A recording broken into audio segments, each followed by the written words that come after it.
세상에 떠도는 기묘한 괴담들. 첫 번째 이야기, 경기도 남양주 산골의 공장에서 실제로 겪었던 실화괴담. 저희 부모님은 공장을 운영하셨습니다.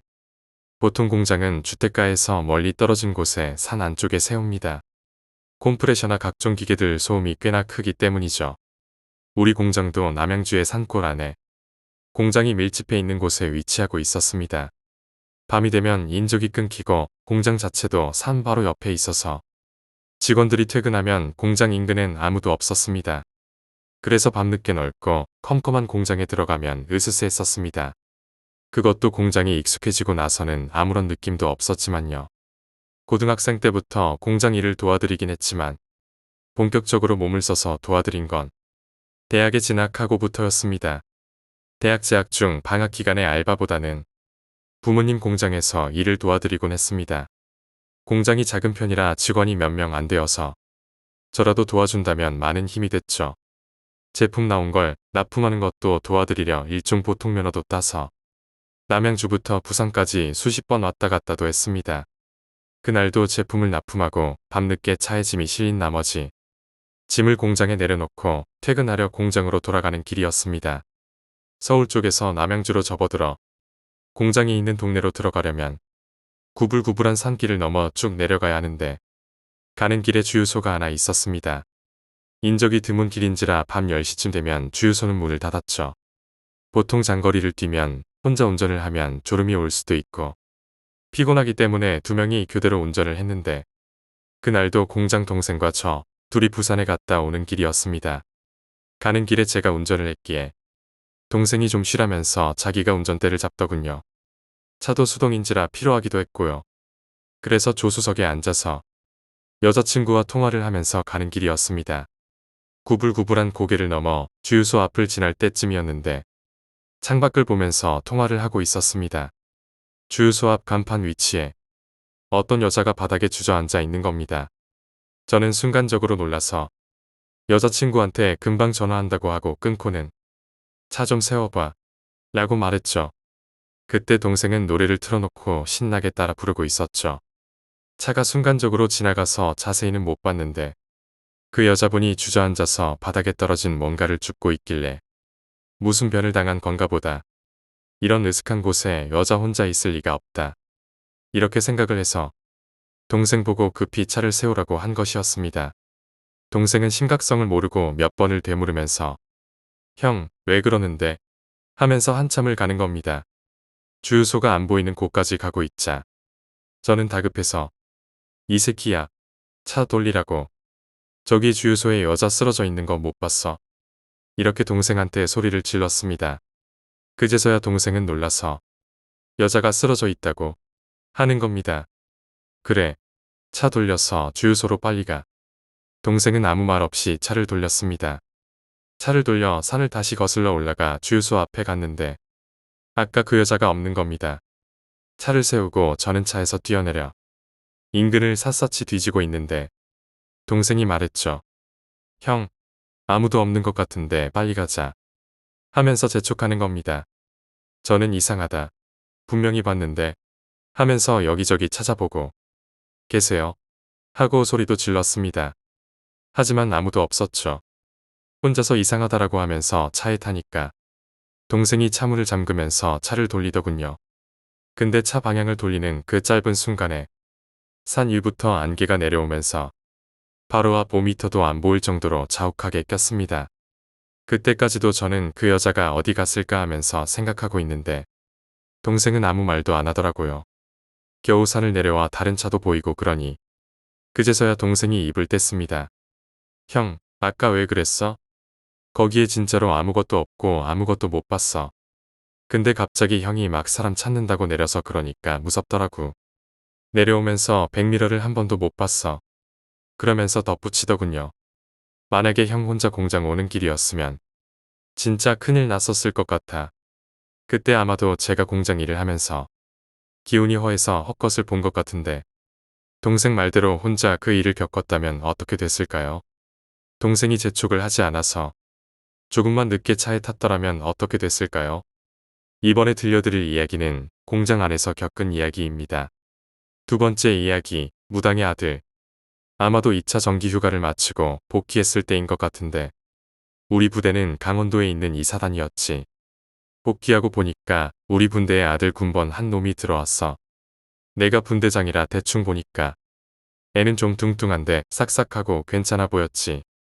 내가 군대 오기 전에 뭐 했냐고 물어보니까 무당집 아들이었다네. 당연히 궁금할 수밖에 없어서 막 꼬치꼬치 캐물었지. 좀 옛날 일이라 기억이 가물가물하긴 한데 얘네 집안이 아주 옛날부터 무당집이었고 할머니와 어머니를 거쳐 내려온 거라고 했어. 어머니가 얘까지 무당일을 시킬 수는 없다며 굿하는 거나 뭔 짓을 하는 걸 일체 못 보게 했었다 하더라고. 그러다 어느 날 호기심으로 어머니가 매일 기도를 하는 그런 곳에 가서 어머니가 하는 걸 따라 했는데 그대로 잠들었고 꿈속에서 자신의 이상형처럼 생긴 여자가 아무 말 없이 다가와서 자기를 꼭 끌어안아 주더래. 그리고 어머니한테 자초지종을 말해주니까 그 여자는 수호령이고 그러니까 악령들한테서 자신을 보호해주는 그런 영이라고 하면서 영이나 무당에 관한 걸 알려주시고 앞으로 더는 이곳에 발도 들이지 말라고 하셨지. 그 수호령이라는 게 사람마다 있냐고 물어보니까 있는 사람도 있고 없는 사람도 있는데 잘 없대. 우리 부대가 위병소까지 가려면 2km를 걸어가야 했지. 원래 1km 지점에 위병소가 있었는데 거기서 예전에 근무 서던 2명이 근무 중에 자살했다고. 위병소 자체를 옮겨버린 거야. 어느 날 그 아들 군번 놈이랑 나랑 내 맞추임까지 해서 위병소 근무를 들어갔는데 그때가 새벽 3시쯤인가. 내가 짬이 제일 높아서 사수였고 부사수가 무당 후임이었는데 밤이고 해서 무서운 이야기를 했지. 어느 부대마다 내려오는 위병소 이야기를 했어. 그런 이야기를 하다가 너 귀신 볼 수 있냐? 라고 물어보니까 자기는 실체는 못 보고 영이 떠돌아 다니는 것만 보인다고 했네. 영이라는 게 공기처럼 주위를 떠돌고 있다고 하고 그리고 원한이 심하거나 속세에 대한 집착이 심한 영은 그림자처럼 진하게 보인다고 했지. 영들은 사람들이 귀신 이야기를 하면 주위에 몰린다고 하니까 그 어두컴컴한 곳에서 갑자기 소름이 돋아서 지를 뻔했어. 근무 교대하고 돌아오는 길에 그 예전 위병소가 있는데 가끔씩 선임들이 애들 겁주려고 저기를 찍고 오라고 하거든. 나도 이등병 때 거기를 찍고 오는데 진짜 온몸에 소름이 돋아나서 죽는 줄 알았지. 나도 귀신을 절대 안 믿는 편인데 그때가 내 생에 가장 무서웠던 순간이었어. 그 위병소가 약간 언덕 쪽에 있고 주위엔 나무들이 있어서 다른 곳보다 더 어둡고 왠지 으시시했어. 그래서 내가 그 무당 후임한테 저기는 영이 얼마나 있냐? 라고 물어보니까 정색하면서 저기는 진짜 가지 말라고 했지. 저런 곳에 함부로 가면 큰일 난다고 했어. 무당 후임이 진짜 들려준 에피소드가 수십 개는 되는데 내가 기억력이 안 좋아서 기억이 잘 안 나네. 얘가 또 볼 수 있는 게 검은 고양이 형체를 하고 있는 영이라고 하더라고. 이 고양이령을 보고 난 후에는 무조건 안 좋은 일이 생긴다고 했지. 신교대 때 잠을 자고 있는데 고양이 소리가 들렸더랬지. 그래서 잠에서 깨어나 창을 보니까 고양이령이 울면서 뛰어나가더래. 그리고 다음날 동기 중 한 명이 총기 사고로 죽었다는 거야. 군대 오기 전에도 고양이령을 3번 정도 봤는데 하나같이 그 다음날 모두 안 좋은 사건을 목격하게 되었지. 일종의 예지몽 같은 건가. 그리고 이놈은 정말 겁대가리가 없었어.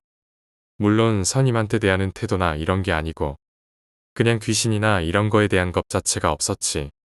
우리 부대가 워낙 산골짜기에 처박혀 있어서 어두침침하고 주위에 마을 하나 없어서 무서운 곳이 많았는데 이 무당 후임 놈한테 갔다 오라고 하면 그냥 느긋하게 갔다 와서는 나쁜 영 같은 건 없다고 했지. 거의 정찰기 수준이었어. 그리고 사람마다 기가 있는데 기가 센 사람은 영 자체가 접근을 못한다고 했어. 기가 세면 가위나 이런 것도 잘 눌리지 않고 평생 귀신 한 번 못 보는 사람이 많대. 반면 기가 약하면 그 반대라고 하고 잘못해서 영이 많은 곳에 가면 많이 아플 수도 있다고 하더라고. 3번째 이야기, 소름 끼치는 인도 여행. 지금 할 얘기는 2011년 여름 인도에 갔었을 때 있었던 실제 이야기야. 나와 내 친구 그리고 후배까지 이렇게 3명은 학교에서 지원하는 배낭여행 프로그램 팀에 선정이 되어 인도에 가게 되었지. 15일 일정으로 계획을 짜고 3일차쯤에 고아라는 지역에 갔었거든. 해변가에 위치해 있고 완전 깡총 같은 곳이었어. 게스트하우스를 잡고 우린 신나게 놀았지. 근데 거기서 오토바이를 타고 놀다가 내가 빗길에 사고가 나서 팔을 다치고 몸에 반이 쓸리는 부상을 입었어. 그래서 애초에 2박 정도만 하고 딴 곳으로 이동하려고 한 계획을 수정했지. 병원을 다니는 동안 휴양을 하기로 했어.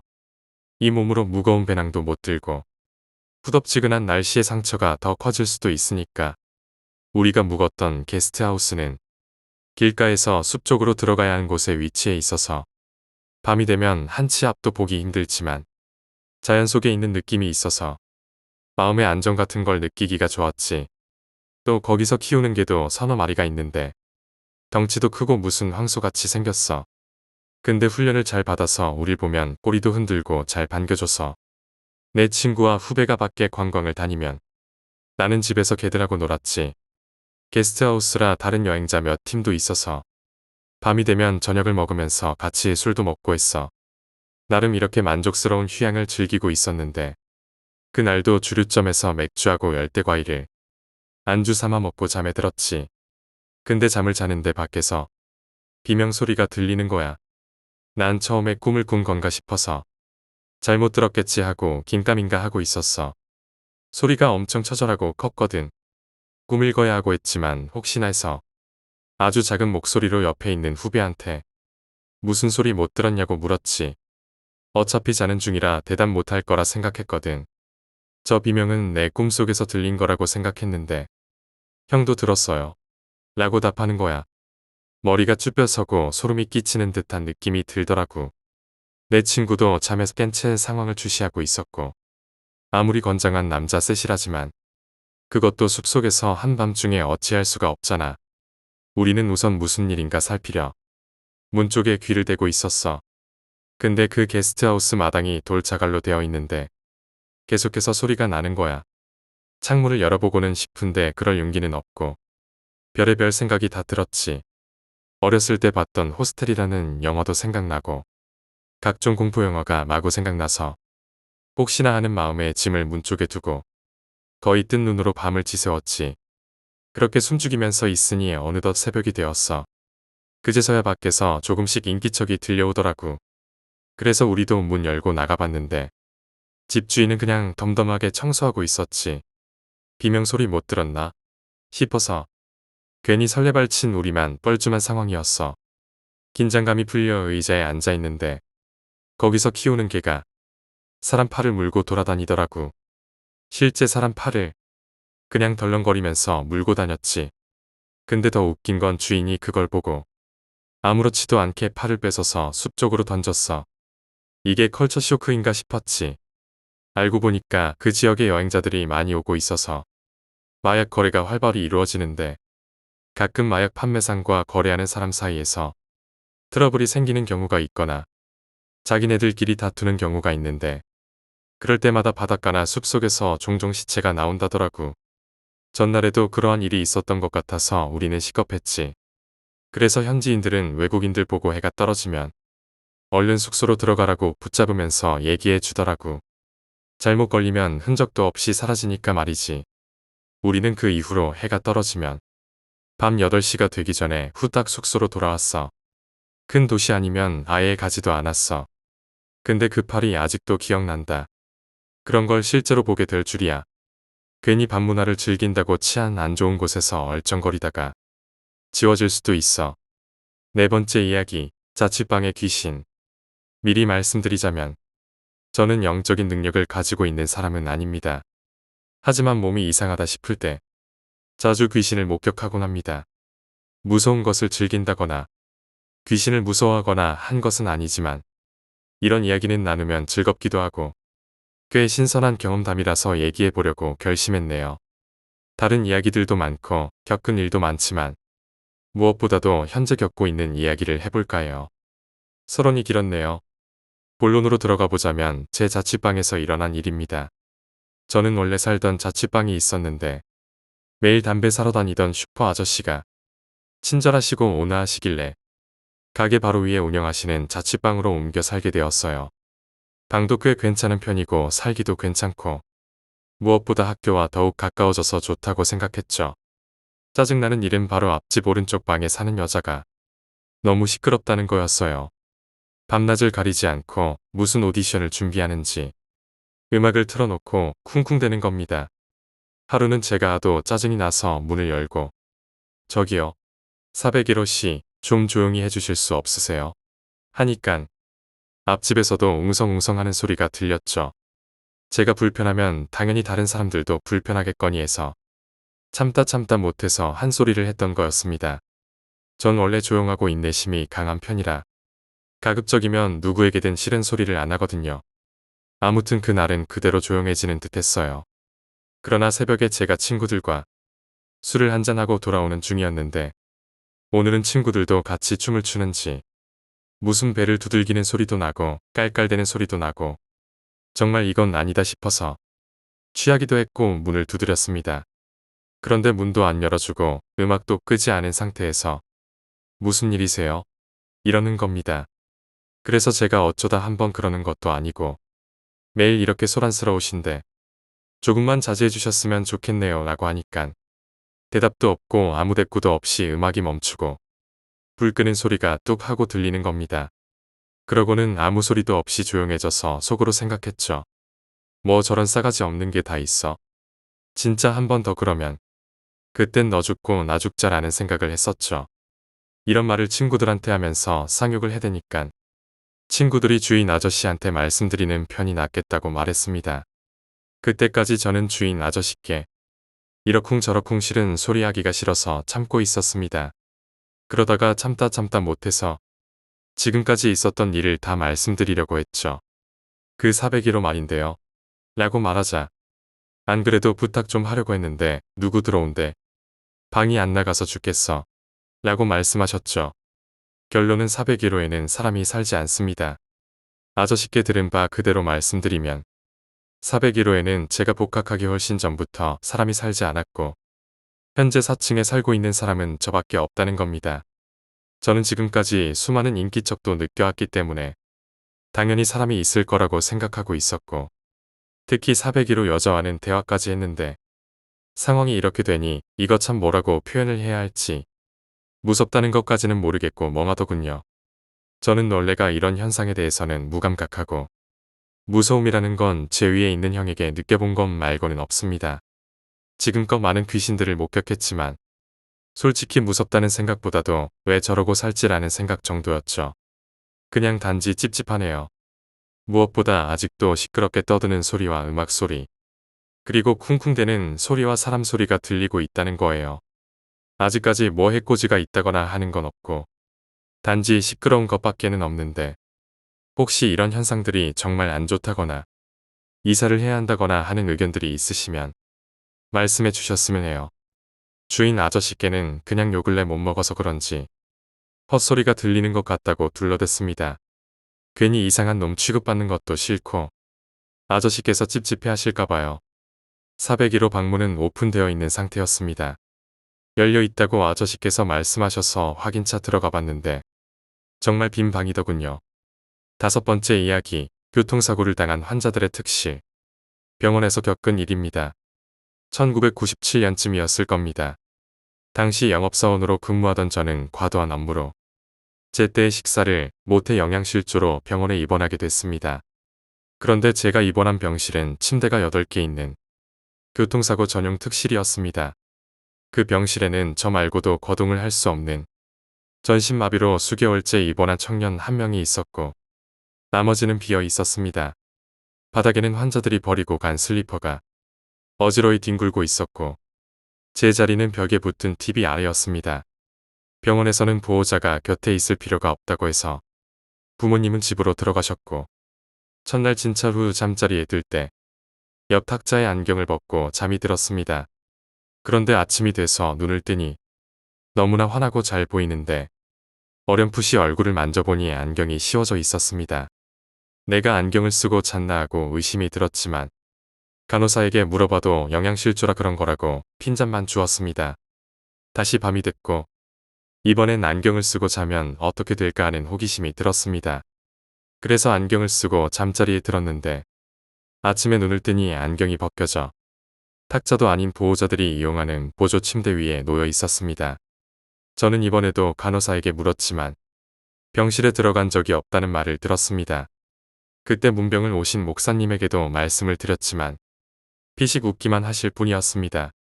다시 밤이 되었습니다. 이번엔 안경을 벗고 놓은 위치를 확인하고 잠이 들었습니다. 그리고 다음 날 아침 눈을 떠보니 안경은 벗어 놓은 위치에 있었고 저는 안도했지만 다시 놀라고야 말았습니다. 사실 제가 체중이 100kg이 넘습니다. 그러다 보니 영양실조라는 말이 좀 안 어울리죠.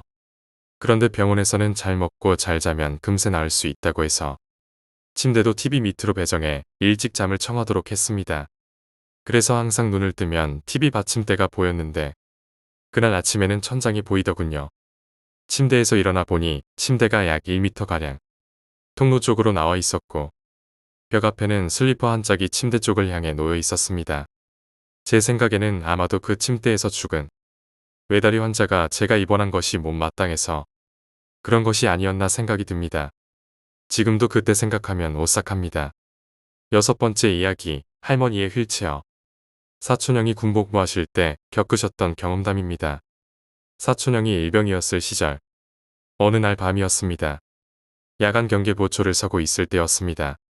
당시 부대 근처 언덕 아래에는 철길이 있어 자주 기차가 지나다니곤 했었습니다. 그런데 철길 쪽에서 갑자기 끽 하고 금속성 마찰음이 들렸다고 합니다.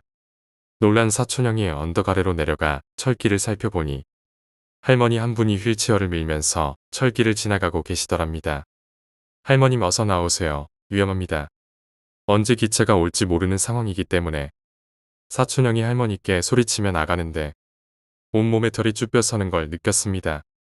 왜냐하면 보통 휠체어의 폭보다 철로의 폭이 훨씬 더 넓음에도 불구하고 그 할머니는 미동도 없이 철길 위를 미끄러지듯 이동하고 있었기 때문입니다. 그 일이 있고부터 일주일 뒤 선임들로부터 1년 전 그 시각에 철로에서 열차에 치여 돌아가신 할머니가 있었다는 이야기를 전해 듣고 다시 한번 소름이 끼쳤다고 합니다. 7번째 이야기, 어둠 속의 그림자. 어느 비 오는 밤 나는 오랜만에 고향을 방문하기로 했다. 도시의 불빛을 뒤로하고 고요한 시골길을 따라 집으로 향했다. 비는 점점 세차게 내리기 시작했고 도로 위는 미끄러워졌다. 내 차는 천천히 그러나 꾸준히 길을 나섰다. 그러나 예상치 못한 일이 벌어졌다. 비가 너무 심해 시야가 거의 확보되지 않는 순간 차가 갑자기 멈춰버렸다. 엔진은 꺼졌고 차 안은 어둠에 잠겼다. 나는 당황하며 핸들을 돌려보았지만 차는 움직이지 않았다. 조명이 켜지지 않아 주변을 제대로 볼 수 없었다. 그때 창밖에서 누군가의 그림자가 움직이는 것을 보았다. 처음에는 그냥 나무 사이에 스며든 그림자라고 생각했다. 하지만 점점 그 형체가 분명해지며 사람의 모습임을 알게 되었다. 나는 창문을 통해 그 모습을 응시했다. 그 사람은 천천히 차 쪽으로 다가오고 있었다. 비는 여전히 내리며 차창에 빗방울이 두드려졌다. 나는 긴장하며 차 안에서 움직이지 않으려 애썼다. 그림자는 점점 가까워지더니 마침내 내 차 옆에 섰다. 나는 숨을 죽이고 그를 지켜보았다. 그는 아무 말 없이 내 차를 바라보았다. 나는 용기를 내어 창문을 열고 물었다. 도와드릴 일이 있으신가요? 그는 고개를 저으며 아무 말도 하지 않았다. 그 순간 그는 갑자기 사라졌다. 비는 더욱 거세게 내리기 시작했고 나는 혼란스러움을 느꼈다. 다시 엔진을 켜려 했지만 차는 여전히 움직이지 않았다. 나는 어쩔 줄 몰라 잠시 창밖을 응시했다. 그림자가 다시 나타났다. 이번에는 내 차 바로 앞에 서 있었다. 그는 손을 뻗어 나를 향해 손짓을 했다. 나는 무의식적으로 손을 내밀었지만 아무것도 느껴지지 않았다. 그는 다시 고개를 저으며 사라졌다. 나는 두려움에 떨며 다시 엔진을 켰다. 운전석에 앉아 급히 시골길을 벗어나려 했지만 차는 마치 무거운 바위에 묶인 듯 움직이지 않았다. 나는 차 밖을 내다보았다. 그림자는 다시 나타나 이번에는 내 옆에 서 있었다. 그의 눈빛은 슬픔과 외로움으로 가득 차 있었다. 나는 그의 눈을 마주쳤고 그 순간 모든 것이 멈춘 것 같았다. 비는 여전히 내리던 중이었다. 그는 조용히 나에게 다가와 말했다. 도와줘야 할 사람이 있어. 나는 무슨 말을 해야 할지 몰랐다. 그는 내게 손을 내밀었고 나는 그 손을 잡았다. 그 순간 비가 그치고 어둠 속에 빛이 떠올랐다. 차는 스스로 움직이기 시작했고 나는 고향으로 향했다. 집에 도착하자 그는 마지막으로 나에게 미소를 지으며 사라졌다. 그날 이후로 나는 밤길을 운전할 때마다 그 그림자를 떠올리며 조심하게 되었다. 8번째 이야기, 폐허 속의 속삭임. 오래된 폐공장을 조사하러 간 나는 친구들과 함께였다. 도시는 점점 변해가고 옛 건물들은 하나둘씩 허물어져 갔다. 그러던 중 우리는 오래된 철탑이 남아있는 공장을 발견했다. 호기심에 이끌려 우리는 그 안으로 들어갔다. 어둡고 습한 공간은 우리를 맞이했다. 조명이 꺼진 상태였기에 손전등만이 우리의 유일한 빛이었다. 우리는 각자 손전등을 켜고 공장을 탐험하기 시작했다. 바닥에는 오래된 기계들의 부서진 부품들이 흩어져 있었다. 우리는 조심스럽게 걸음을 옮기며 주변을 살폈다. 그때 누군가의 속삭임이 들려왔다. 처음에는 바람 소리인 줄 알았지만 점점 명확해졌다. 도와줘. 우리는 놀라 서로를 바라보았다. 속삭임은 점점 가까워지며 명확해졌다. 나를 구해줘. 나는 용기를 내어 소리가 나는 방향으로 다가갔다. 그림자 같은 형체가 벽 너머에서 움직이고 있었다. 친구들은 두려움에 떨며 뒤로 물러섰다. 하지만 나는 호기심에 그 형체를 쫓아갔다. 그림자는 서서히 모습을 드러내며 슬픈 눈빛을 보였다. 너희는 왜 나를 잊었어? 그녀의 목소리는 슬픔과 분노로 가득 차 있었다. 나는 아무 말도 하지 못하고 그녀를 바라보았다. 그녀는 천천히 다가와 내게 손을 내밀었다. 나를 기억해줘. 나는 떨리는 손으로 그녀의 손을 잡았다. 그 순간 그녀는 사라졌고 공장은 다시 조용해졌다. 우리는 급히 공장을 빠져나왔고 그날 이후로 폐공장은 더욱 기이한 장소로 기억되었다. 나는 종종 그녀의 목소리를 되새기며 잊혀진 이들의 이야기를 생각하게 되었다. 9번째 이야기, 호숫가의 유령배. 여름방학 동안 나는 친구들과 함께 캠핑을 가기로 했다. 목적지는 도심에서 멀리 떨어진 한적한 호숫가였다. 우리는 텐트를 치고 저녁 식사를 준비했다. 해가 지고 어둠이 내리자 우리는 호수 주변을 산책하기로 했다. 달빛이 물 위에 비치며 아름다운 풍경을 연출했다. 그러던 중 호수 한가운데서 유령배가 떠오르는 것을 보았다. 그 배는 마치 과거의 침몰한 배처럼 보였고 그 위에는 옛날 복장을 한 사람들이 서 있었다. 우리는 놀라 뒤를 돌아보았지만 주변에는 아무도 없었다. 다시 호수를 바라보니 배는 천천히 우리 쪽으로 다가왔다. 그 배의 사람들은 정적인 자세로 우리를 바라보았다. 나는 공포에 질려 친구들에게 돌아서자 그 배는 갑자기 사라지고 말았다. 우리는 서둘러 텐트로 돌아왔고 그 밤 내내 이상한 소리를 들으며 잠을 이루지 못했다. 다음 날 아침 우리는 호수 주변을 조사해 보기로 했다. 그곳에는 오래된 배의 흔적이 있었고 몇 년 전 큰 사고로 수많은 사람이 희생되었다는 이야기가 전해졌다. 우리는 그날 이후로 호숫가에 다가가지 않았고 그 유령 배의 이야기는 우리 사이에서 전설로 남았다. 10번째 이야기, 폐가의 비밀. 도시 외곽에 위치한 오래된 폐가는 항상 사람들의 호기심을 자극했다. 내 친구들과 나는 그 폐가의 숨겨진 비밀을 파헤치기로 했다. 밤이 되어 우리는 손전등을 들고 폐가로 향했다. 문을 열고 들어서자 먼지 낀 방 안에는 오래된 가구와 물건들이 가득했다. 우리는 각 방을 돌아다니며 단서를 찾기 시작했다. 한 방에서 우리는 오래된 일기장을 발견했다. 일기장에는 그 집에 살던 가족의 이야기가 담겨 있었다. 가족은 갑작스러운 사고로 모두 사망했고 그 이후로 그 집은 저주받은 곳으로 알려지게 되었다. 우리는 더 깊이 조사하기로 결심했다. 그때 한 친구가 갑자기 사라졌다. 우리는 당황하며 그를 찾기 시작했다. 어둠 속에서 그의 울음소리가 들려왔다. 우리는 소리를 따라가다가 그가 다른 차원으로 빨려 들어간 것을 목격했다. 공포에 질린 우리는 서둘러 폐가를 빠져나왔다. 그날 이후로 우리는 그 폐가에 다시는 가지 않았다. 하지만 그 집의 비밀은 여전히 풀리지 않은 채로 남아있다. 11번째 이야기, 시간의 틈새. 나는 시간 여행에 대한 이야기에 항상 매료되었다. 그래서 대학 연구 프로젝트로 시간의 틈새를 탐구하기로 했다. 오랜 연구 끝에 나는 드디어 시간을 넘어설 수 있는 장치를 개발했다.